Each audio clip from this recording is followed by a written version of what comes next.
Hey guys, welcome back to Young Americans Abroad. My name is Austin. And my name is Patrick. And guys, welcome back to our show. Yeah, we got AVT and PAT. They talking about young Americans overseas. We got McKinney, Pulisic, Reyna, and Des. Got that red, white, and blue. USA on the crest from England, Germany, from Belgium to Spain. Racking up all the medals on the trophy train. Got one thing on their mind. We're scaling some luck. One day we can say we will win the World Cup. Well, guys, it is great to be back this weekend. We've got a lot to cover today, and even some interesting topics to talk about today, Pat. Yeah, a lot to debate, right? Some players, some positions performing not so well. Some players doing very well in their respective positions, getting healthy, getting game time, goals, assists, you name it. So a lot to go through from our Yanks abroad. Yeah, and I feel like a lot of those fringe players this weekend really did well, right? We got a lot of interesting situations, interesting decisions coming up for Greg Berhalter. And I feel like this weekend really put the pressure on some different players in different ways. You know, like you said, some good, some bad, even some performances outside of, I guess inside America, right? But outside of maybe what we usually cover, we'll talk about today and how that might affect things for Qatar. But Pat, I'm going to pitch it to you to start us off with a player that got, the weekend started off with a bang on Friday. Seriously, man. Assist king here. Timo Weah, our guy. Like UPS, bro. Delivers that package to you. Yeah. I love it.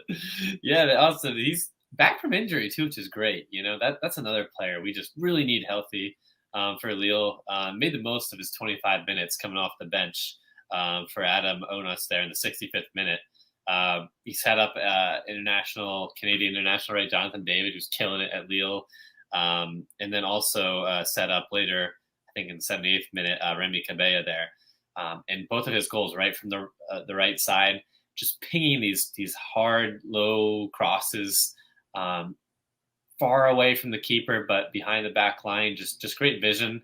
I actually think the second one was more of a diagonal pass back towards the yard box. But yeah, Timo has been unbelievable, making an impact so quickly from injury. The vision, right, that we all have come to know and love, and that team just seems to have a great connection. They've been through a lot here, and they seem to be really picking it up from the previous year. I think they're now 6th or 7th, so having him back is just only a boost. With David, with Weah there, they have a lot of talent, in that midfield up front. So. What were your thoughts on Tim's performance there and comeback so far? Yeah, I thought it was obviously a really positive cameo, right? And yeah, that ball to David was, picture perfect. So and just looking at what he did in this game and how he could provide that with USMNT. Again, I just think he provides something a little bit different on the right, which we've talked about before, whether that's, getting in behind defenses or putting in a good cross. He's always someone that's trying to create, chances and just kind of create, situations where he's putting defenders off balance, right? And kind of just, again, whether it's a cross, whether it's beating someone on the dribble, he's not afraid to go at people and try and, change the dynamic of the game. So that was kind of what I liked from this weekend of Tim Weah's performance. And also, again, just having a healthy Tim Weah back, right? It's always been, the situation with him or the talking point, right, is injuries. And is he going to be able to be healthy enough to contribute consistently for the USMNT? So seeing him back on the field in my, mind was a blessing, right? Or just a peace of mind, so to speak. Yeah, completely agree. And I'm knocking on wood here, Austin. I'm pleased, Tim. Just continue to get some minutes here, get into good form. When healthy, he is. I don't even know how you could question. And again, we have so much talent here up front, but he has to be a starter in my mind. Just the difference maker that he is on that wing, pinging those type of balls like you mentioned there. He's done with the national team when healthy. He's doing it with Lille, and it just the fragility in terms of his injury history is the only concern, I think. I know there's some debate, right? Aronson Weah in terms of the position there, and then you throw in Reyna, right, into the mix. All good debate, right? And fantastic players, and they're all different. I would just love to see Tim, and maybe this is more of a FIFA dream, but pinging that in those type of balls to a target striker per se, like a Pefok or somebody that's going to make those runs in around the box. I could see that becoming a really good connection if there's time for that. Again, maybe more of a FIFA pipe dream, but there's no doubt assisting wise in the service he provides. Tim's a fantastic player. Yeah. And I think that's something we'll have to kind of see, who Greg Berhalter goes with as striker, right? Is it going to be someone like, it probably won't be Pefok, but someone like Jesus Ferreira, who maybe gets back a little bit more and those opportunities won't present themselves as much? Or is it going to be someone like Ricardo Pepi, who I think does a really good job of that, even Josh Sargent to some extent. So, yeah, I think that dynamic is going to be really interesting. Whoever we play at Tim's position, which I think it'll be Tim if he's healthy, and then whoever starts at striker for us. I think it's really going to change the dynamic of our team. And I think I saw someone on Twitter, it might have been Adam Bells from the Scuffed podcast, said that, the USMNT is going to look a lot different with Yunus Musa and Tim Weah in the lineup. And I completely agree, right? Like those are two key players we were missing in the last window. Again, the performance that we had in both those games was not good enough, right? Like we're not going to sit here and say that they would have changed everything, but I think the dynamic of the team, the attacking options or just the dynamism in attack, right? And the different options that we could provide going up against teams, I think would be a lot different with both of those players on the field. And also just like the level of leadership as well, right? Tim Weah is someone who's constantly communicating. He's someone who's constantly a positive impact on the field, away from just the run of play and kind of, what he provides on the ball. I think he also provides a level of leadership that maybe goes a little unnoticed, within the group. So, yeah, I think a really positive performance from Tim over the weekend. Now, Pat, let's pivot over to a, situation we wanted to kind of cover today. Very juicy. I see you kind of rubbing your hands together. Look at my chops over here, Austin. Look at my chops. Yeah, right. So I think we're going to start off with the bad, right, Pat? We're going to start off with the bad and then migrate to the good and kind of see where we land, I guess. So we're going to talk about the center back situation for the USMNT.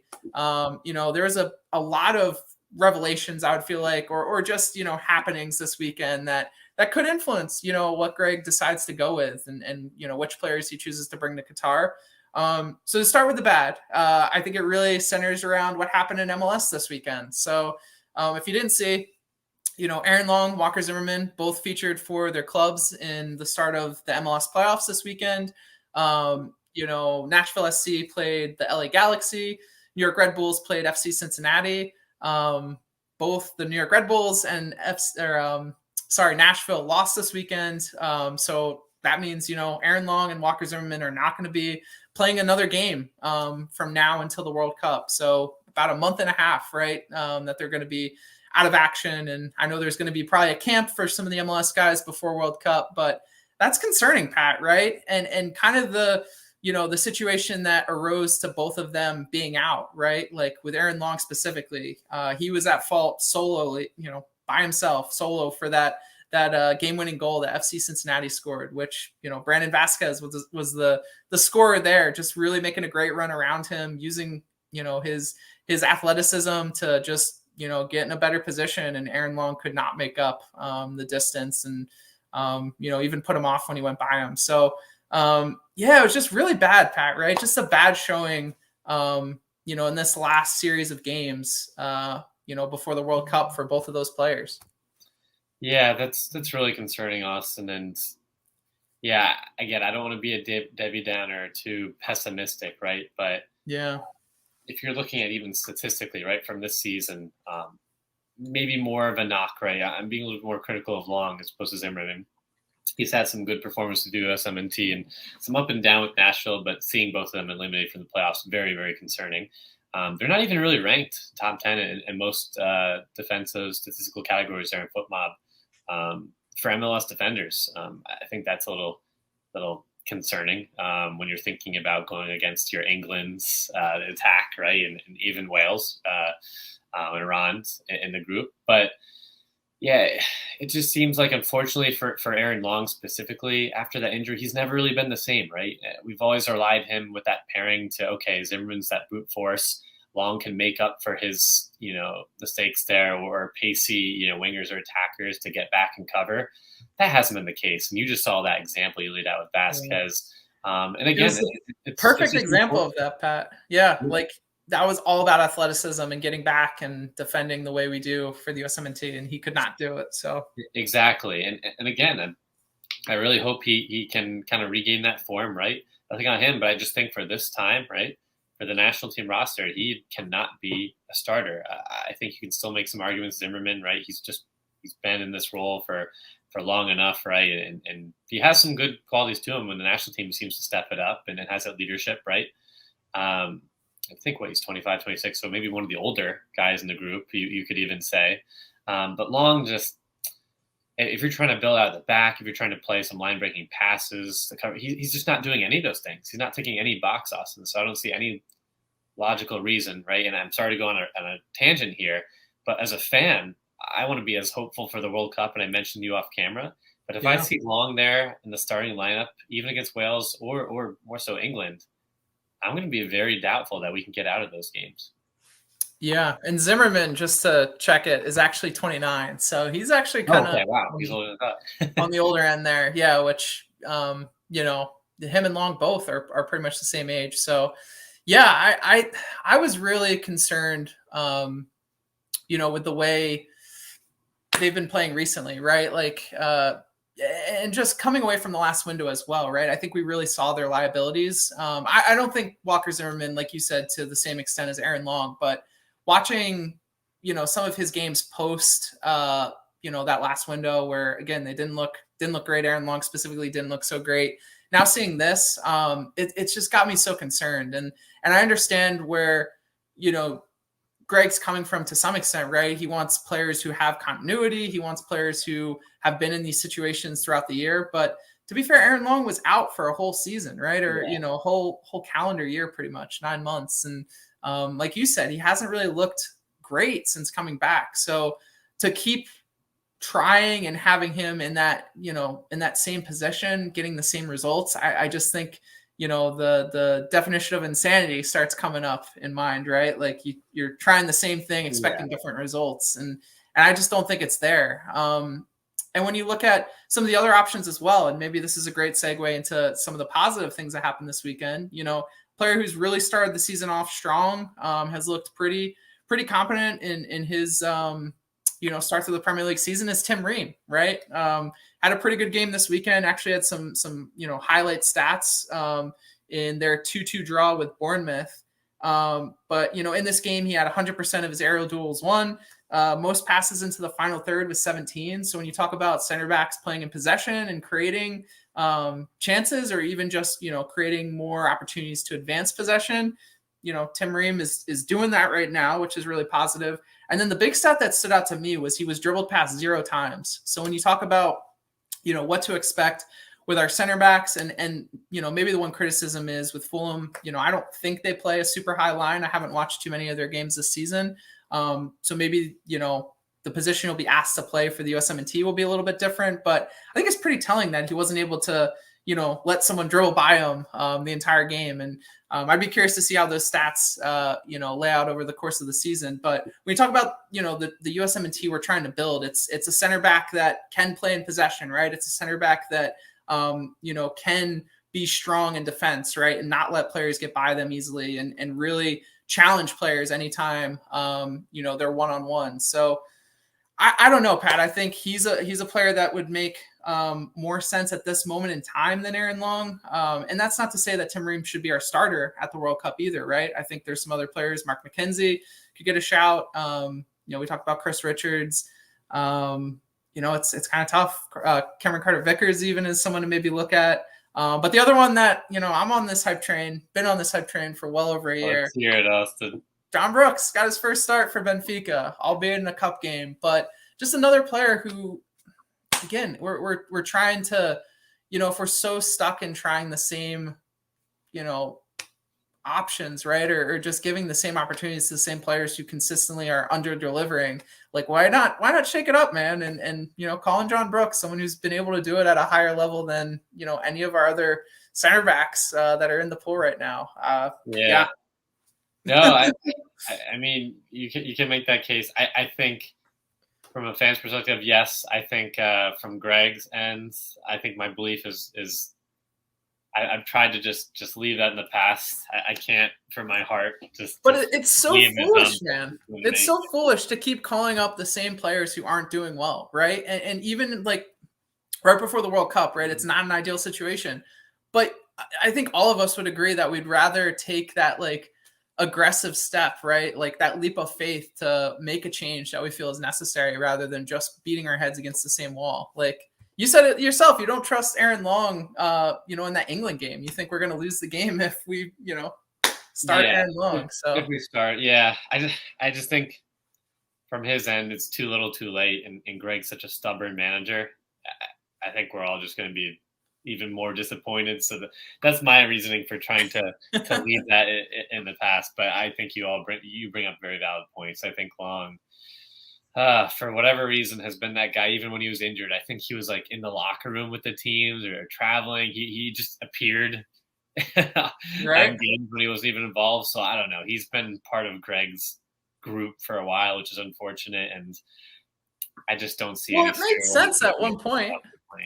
It made sense at one point. Like, I think we all, I mean, I say we all, maybe there's some people out there who wouldn't agree with this, but at one point in time, Aaron Long was undoubtedly one of our best center backs. And again, that was probably 2 years ago at this point, but, one MLS player of the year, definitely had the, mobility to really, perform at a pretty high level, in my opinion, based on the other center backs we had available. So like, I think it was, deserving at one point in time, but not recently. Yeah, not recently at all. And all those other guys, right? Brooks, albeit it is a cup game, right? Love to see him get actual game time. But Benfica's a good club. He has some good center backs ahead of him. But nonetheless, right? We know what he offers. We know what he can do, and that's crucial. Much higher level than Long, to be blunt. Even McKenzie, CCB, right? Captaining Celtic was exciting. EPP, I haven't seen too much from Twa, but some of those other guys that we just mentioned, even Miazga, like Long is good one. It's just, I don't know. I'm just frustrated with Greg's logic and reasoning that he's been just feeding us these comments for the Brooks scenario, and it just seems like Long is absolutely at the bottom of that list, or he is like the plane's taking off and he's holding on to the wing or something. That's how he makes it. Yeah. That's where I am. I just think he's going to end up there, but he should not be starting or be a third or fourth option, in my opinion. Yeah. And like the one other argument that has me a little frustrated right now too is, everyone keeps penciling in Chris Richards as like the other starter, right? Whether it's, Walker Zimmerman next to him or someone else. It seems like Chris Richards is the person that everyone keeps saying he's going to be a starter.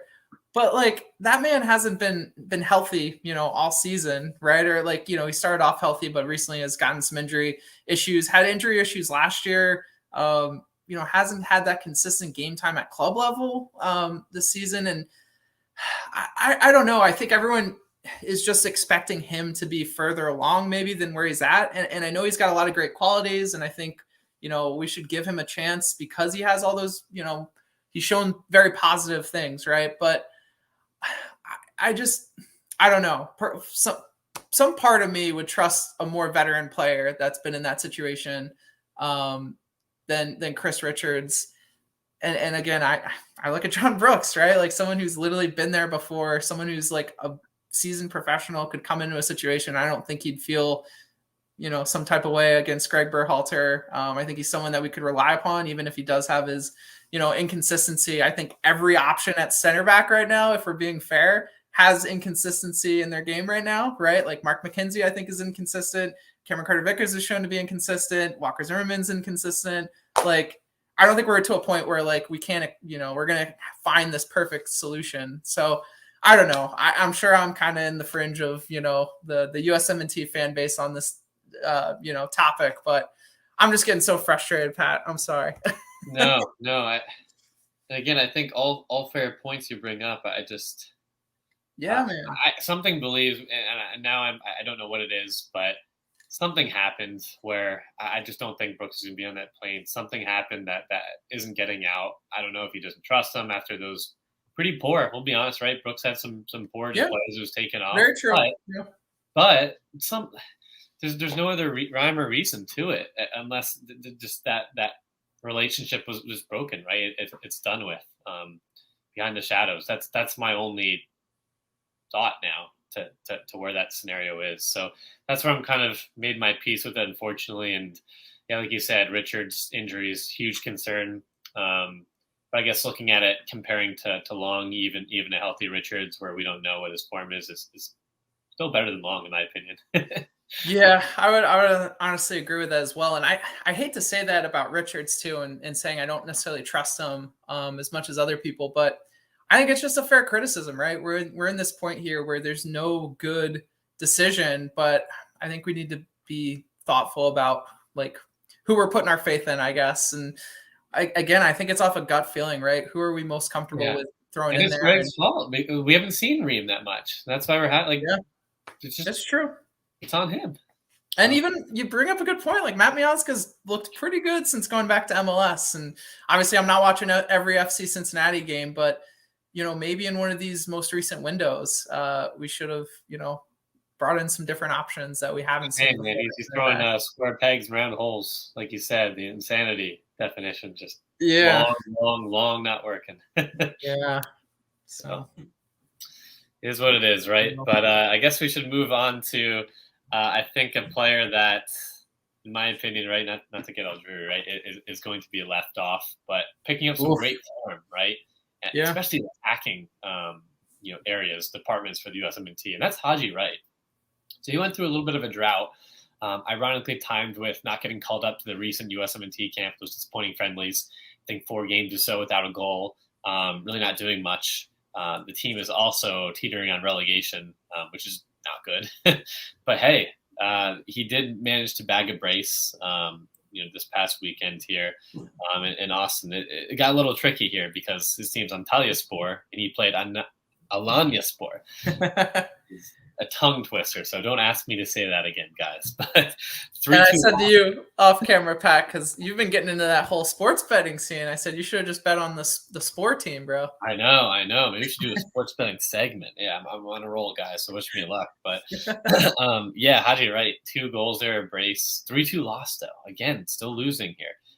But he had 6 duels won there, 100% tackles won, 8.8 foot mob rating, man of the match. Again, and 2 clinical finishes there where he just held off the defenders and cool, calm, and collective. And then another one was a header there where he got free of his the opposing center back. Looked really bright here. It's great to see him picking up that form after cooling off September and then early October. But yeah, I think what we've been saying this whole time, continue to deliver here in the Turkish Super League. He's the second, I think, leading goal scorer. If he can just have a really, really strong season, Austin, kind of follow that Pefok path or trajectory, right? Yeah. And make that maybe next jump. Doesn't have to be the Bundesliga per se, but I think until he gets some really good consistency and makes that next step up and is performing at that level, then we'll throw him back into a conversation here. But I just think with the attackers we have now, a lot of guys lighting it up, he's on the outside looking in. Yeah, and it kind of stinks, but yeah, I kind of agree with you. I think, from what we talked about a few weeks ago, like I think Ricardo Pepi and Josh Sargent are both really valuable assets for us now that they've started to perform at their club level. Jesus Ferreira, again, is also one of those players who's done really well this year and has a lot of positive qualities that may be a little bit, more.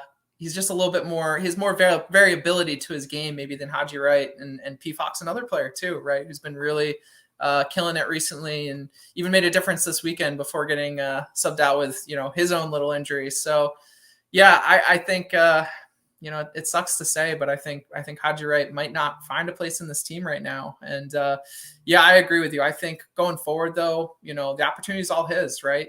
Who knows if Greg Berhalter will even be our manager post this World Cup, and situations could change very quickly. So I think you just got to keep his head down, right, and keep grinding, and things will come. And something that Pefok has done as well is adding the assists, right? The combination play. If Haji can do that, and he does have a tendency to kind of fade out of games there. And again, I'm not holding that horrid weather game away, right, for the USMNT, where we came in and Greg just pulled him out and criticized him, which I thought was pretty unfair. That was just a disastrous pitch to play on. I think Haji, once he gets that consistent rate, we've seen him score goals, here and there, but add some of those other elements to his game that will significantly boost up his stock. So just more consistency, adding more layers to his game. But again, you're looking at this career trajectory he's been on from that story when you've covered him, right, with Sandhausen and just the ups and downs, right? The Schalke, he's on the up. Again, we can't write off somebody like Pefok that came onto the scene, and I think he's following a similar path, and I'd love to see him get there. Yeah, no, it's very true. And I think, time will tell where, Haji Wright's career goes. But like you said, it's definitely on the up right now. And he's just in a great situation. So, like I said, I think good things will come if he keeps working hard. And, that's what we want, right, is players playing so well that it makes those decisions tough. Brandon Vasquez, who scored this weekend, I think he's another one that maybe, now's not his time, but going into the next cycle, I think we need some fresh blood into the pool, and he could definitely make a move, Austin. We can be talking about him here on the channel. That's very true too. Yeah. And he was part of that group with like Christian Pulisic back in the day. So same with Haji Wright. So like, it's great to see them still keeping the faith and progressing in their careers to a point where, they're becoming pretty important players for their clubs, and we'll see where it lands them for the USMNT. But want to move to our final player for today, and that's Malik Tillman, who scored a fantastic goal, Pat, over the weekend. Actually had a nice Messi-esque run through the defense, past 3 or 4 different players and chipped the keeper on the goal. So this was part of Rangers' 2-1 win over the weekend. And it was his first goal since August. So, that form is kind of dried up a little bit for Tillman over there in Scotland, but he's been getting a lot of starts recently, right? Started against Liverpool, has primarily been deployed in midfield, has played on the wing a little bit, but this weekend was actually deployed in, central midfield and had a lot of actions within, Rangers midfield in the game. But I think, depending on where we see him in the pool, and this is my question to you, Pat, I just think he provides such a great, attacking option for us in midfield. And I feel like, in the past he was looked at as maybe more of an attacker or wide player, but, when we saw Luca De La Torre thrown into the fold, during the Japan game last window, and also seeing Kelvin Acosta get thrown in place of Yunus Musa, we didn't really get great results from that. So I just wanted to pitch to you on the episode today. Do you think Malik Tillman would be a great, third partner for either Tyler Adams and Weston McKennie, Tyler Adams and Yunus Musa? Do you think he could kind of be that alternate rotation guy in midfield? I think so. And I'm leaning with my gut here. And I know he's been a little bit inconsistent, right? And maybe not getting as many minutes or making the impact. Rangers had a tough go in the Champions League. Most Scottish teams, both of them have. But nonetheless, the starting run, like you mentioned, the talent that we've seen, he's had some great, headers there. This fantastic run, great combination play. He's really developing into his own. He's a player that you could argue, right? Hey, maybe for the next cycle, get more consistency, get some more minutes under his belt, make that next step up to a higher level league, right? Scottish Prem isn't maybe known top bottom quality. But I'm with you on this. I think if you're looking at a Roldan or even an Acosta, which I still think Acosta's going to make it, Tillman just offers something that nobody else has. And we kind of compare that to Timo Weah in his position, but Tillman, right, in that midfield perspective, you could say that example, right? This run he had, Austin, against I think it was Motherwell, not the best defenders, right? Yeah. If you notice something, and I've watched this a few times because I didn't catch it until maybe the third or fourth time I watched that highlight. The last defender where I think people are like, oh, he just opened up the space. He like walked away from him. His head was facing the right flank player. I think it was a fullback maybe or a winger making an overlapping run. And such a quick but nonchalant, and you described it perfectly, the way he plays is so casual but tight and technical. Just shifted it to his left. It was almost like a no look self dribble where he just completely, it was really crafty if you watch that highlight again. So when he shifts it on right before he chips the keeper, completely sends the defender in the other direction thinking he's going to pass. Just little things like that you don't notice about his game, and how he can combine, like you said, offers a little bit of a different gear and different element when he's in form. That's the thing. Again, another player needs consistency. He's young, but when he's in form, he give you that electric kind of that lightning rod off the bench that we need. Yeah, and I think that's one of the things I feel like we were missing, in that Japan game. And I know he came on later in the game, but I think when you look at where Luca De La Torre is this year, like his form isn't so great, right? I'm a little worried about, kind of where he's at going into this year. And I just think, we have so many dynamic players in midfield. So, when you talk about Tyler Adams, Weston McKennie, and Yunus Musah, when you change out one of those pieces for someone who's maybe a little less mobile like Luca De La Torre, or a little less technical like Kellyn Acosta, right? You lose a lot of quality in that midfield. It doesn't run nearly as efficiently. So my like viewpoint on maybe Malik Tillman kind of slotting in as that alternate midfielder is he provides you with a lot of that dynamism, right? He's someone that does run around and kind of, likes to have the ball and likes to, advance possession, go on runs and really try and win balls back in midfield as well. That's probably not a strong suit like Weston McKennie and even, right. Yunus Musah, I think is probably a little bit better than him at it. But I feel like he provides more of that style of play over someone like Luca De La Torre. And again, provides more quality, like you talked about, over Kellyn Acosta. Like I look at Kellyn Acosta more as a 6 replacement for Tyler Adams than an 8 replacement for McKennie or Musah. I full agreement with you in terms of where he lies in the midfield and obviously some different qualities there. I just think he has so much of an upside in the direction where Greg has gone with some of these other guys that he's brought in, give chances, and the youth that we have. Just why not, right? We're not expecting to go in here to win the World Cup, right? We're not to Brazil. So I just think Tillman. Hey man, one day we will. One day. One day we'll win the World Cup, right? But just being realistic, right? And this is a guy that I think when the lights are shining here, that he's going to perform at a high level. So I'm excited. I think we saw Timo go through the Scottish route. CCB is doing really, really well. Getting a lot of praise there. I think he's going to eventually make a jump. And I know this is just a temporary move, but I like where Tillman's at in Rangers. He's getting Champions League. Obviously they're dropping, but still, Europa or Conference or wherever they end up, right? As well as a dominant team, getting a lot of possession, a lot of opportunities on the ball, and then maybe he makes that next step. But I still think, in terms of where he's at, and like you said, the tangibles that he offers, he should undoubtedly be on the plane over a Roldan or some of those other guys that are very limited in what they can do.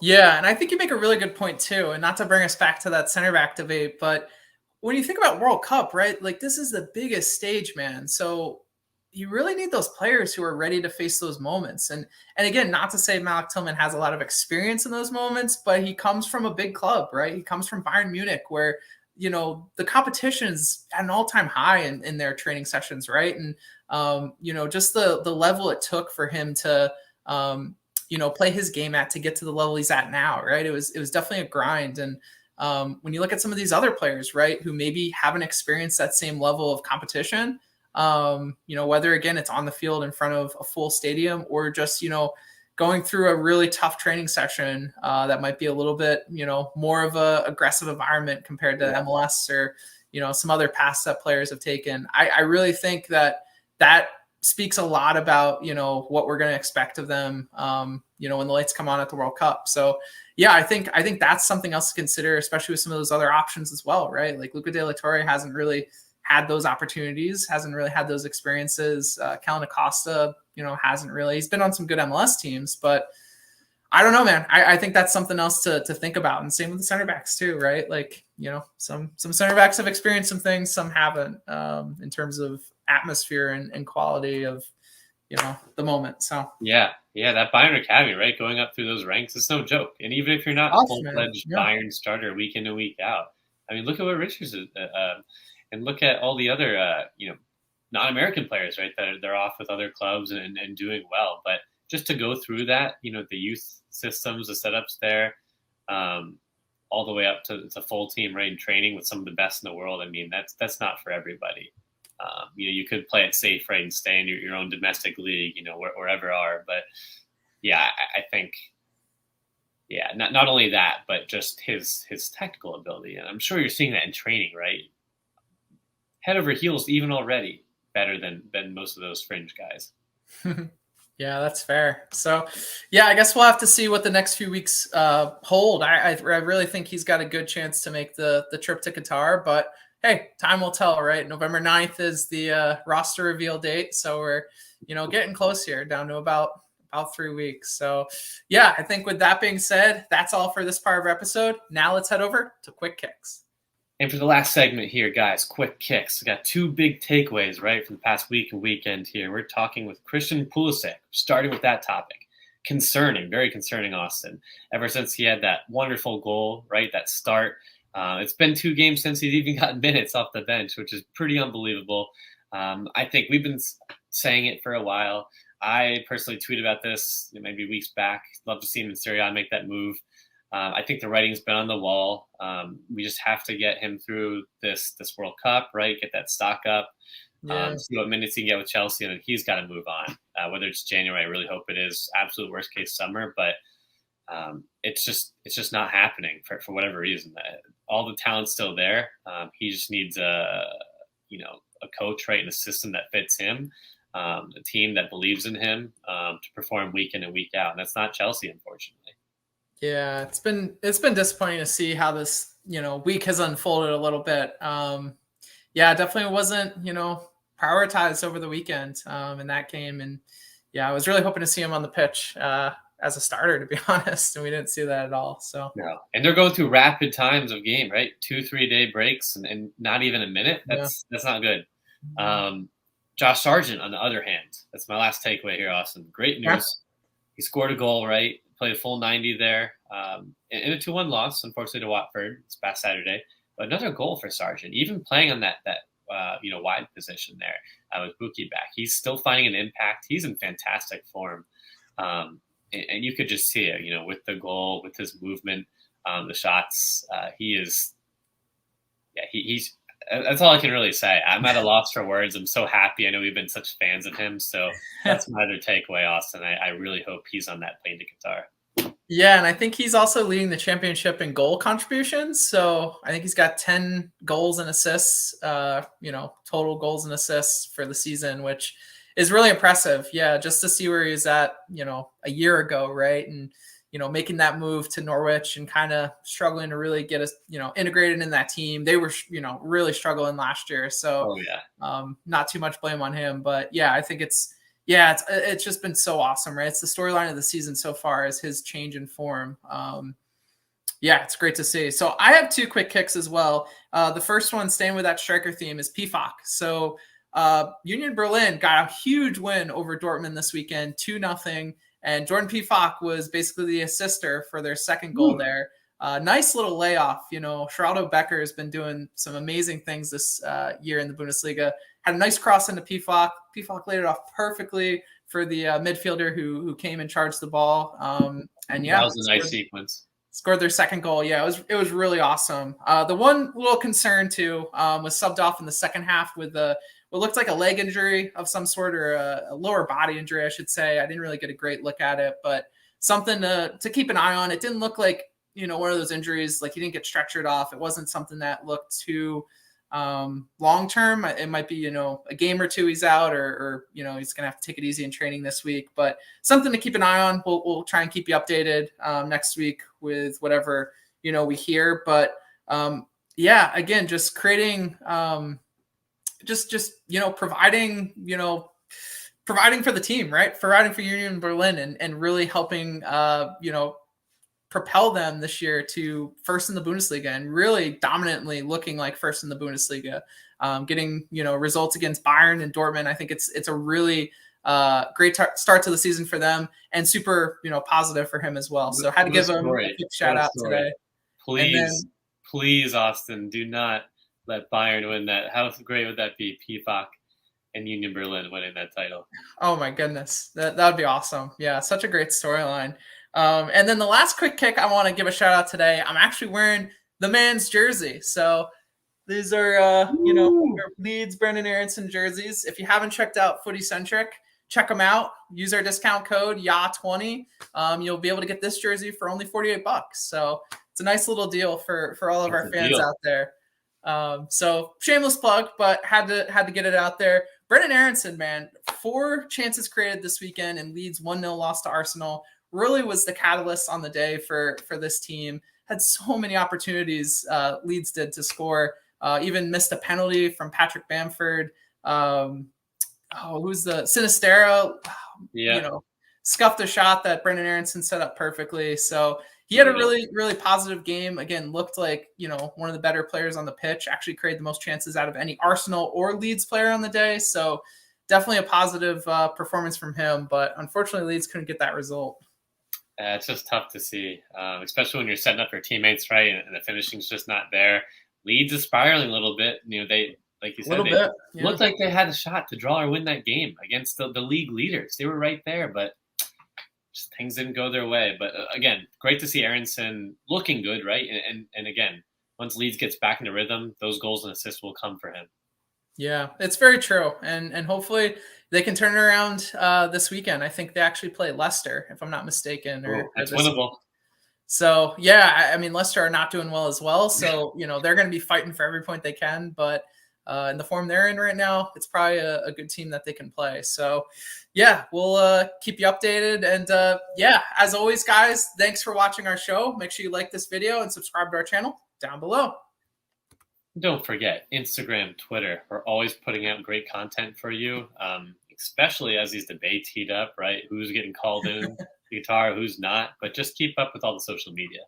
I could debate all day, Pat. I'm here for it. We could have an hour-long, segment on USMNT debates, but we'll spare that for you guys tonight. And also check out our episode available in podcast form on Apple Podcasts, Google Podcasts, and Spotify. Please leave us a review. All the reviews help us, create better content for you guys. With that being said, Pat, again, productive weekend, had some good storylines to follow. And like you said, there's some debates around which players should be called up. A lot of these fringe players are playing really well and, forcing Greg into some tough decitions. We like to see seriously. If I were Greg here in this month, right, mid-October towards the end, I'd be losing my hair per se, but Greg's already there.